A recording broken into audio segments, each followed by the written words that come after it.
everyone, it's Laura again, Laura Gilbert. I am your coach and mentor for all things stress related and overcoming barriers and putting systems in place that are going to help you achieve any goal that you have and any success that you desire. Okay, so let's talk social media. I love social media. It's cool. It's great. It connects so many people. I've got friends all over the world. Like, I've lived in an awful lot of different places and I've made friends all along the way. But not too many of them live actually where I am right now. So social media is awesome because it helps me stay connected with them. But the problem is, social media takes up more and more of our time. I mean, in a good way, it can do, especially if you're using it for business or connecting.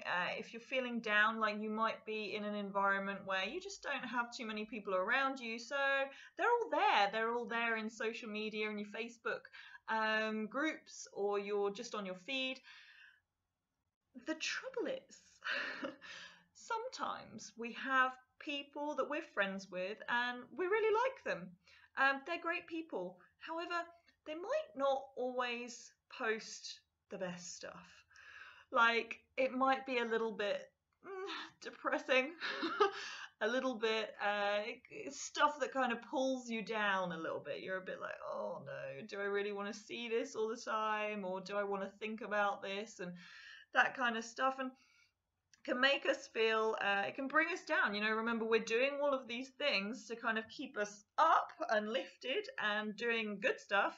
But every time we go onto our social media, there'll be some kind of report or some kind of post that might be actually having a really negative influence and impact on us. Now, that can be very conscious, so you can literally feel that in the moment right there and then, and you can you can feel that when you look at it and you're like, oh god, oh no, not again, or oh, did she have to, oh, did he have to, all of this kind of thing.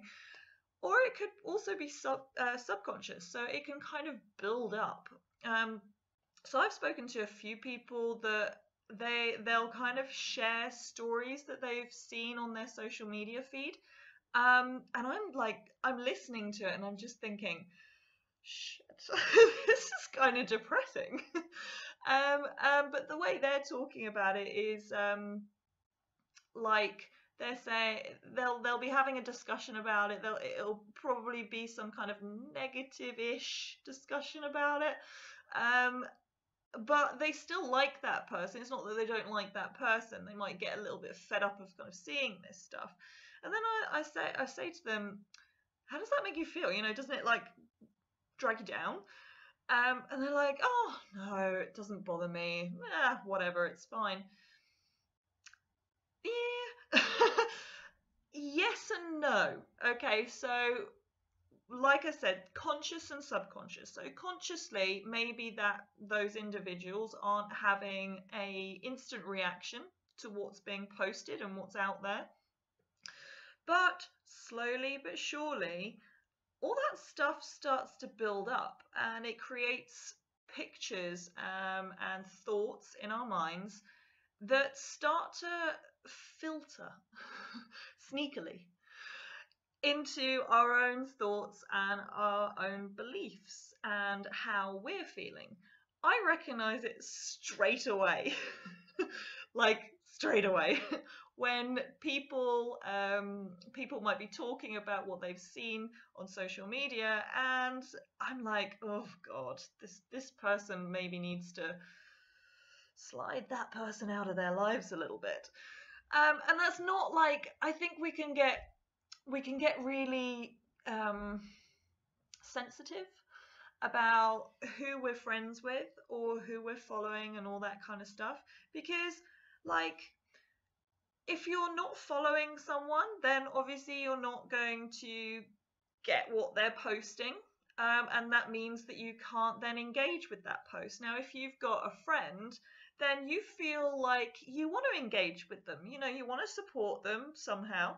and you want to like, love, heart, wow, whatever expression, emoji that you want to do, or write a comment, or share what they've got. Of course, this situation probably wouldn't be so much about sharing, but moving on. So we can kind of get hung up in like, oh, I can't really get rid of them because they're a good friend and I need to like let them know that I'm supporting them. Okay, so sometimes we need to be a little bit selfish. Not evil and horrible, but just a little bit selfish to look after ourselves. Because if you're not looking after yourself, then you go down, you can't look after anyone else, can you? True story. So, my recommendation is to protect your social media environment. It is an environment and it has an effect on you. We all know this. We want it to be a positive effect. So, like, become friends with people and follow people that are going to fill your newsfeed with the stuff that's relevant to maybe your journey, what you're trying to achieve, and things that are going to help influence you in the right way and fill you with positivity and, uplift you. It's that support factor, isn't it? We can use it like support because it helps give us energy, good energy. We don't want bad energy. So bad energy is everywhere. So we want to try and like narrow that down and make it as less impactful as possible. So yes, your social media feed, look after it. Unfollow. You don't need to unfriend everybody, so final. But you can unfollow. It doesn't mean that you're not their friend anymore. But if you can kind of sense, maybe you sense that they're kind of going through something and they're not feeling great, but you just don't want it in your face all the time because it's dragging you down. That's okay. It's okay to have that feeling. That's fine. So unfollow and then send them a private message. Maybe ask them if they're okay. Do they need help? Do they need support? Anything like that. Do it kind of like directly rather than having this constant indirect feed of bad stuff. So you can do that. Also, if you kind of know somebody, and they are a friend, and you choose to unfollow them, you don't want them to get this sense that you're not like with them anymore, and you're not their friend anymore, because people are sensitive like that and they will feel like that. They will feel unnoticed and unsupported. So what you can do is unfollow them, and these are going to be people that you care about, so you're going to remember them. This isn't just like everybody out there, so you're going to remember them. It might be like 4 or 5 people, maybe less, hopefully less.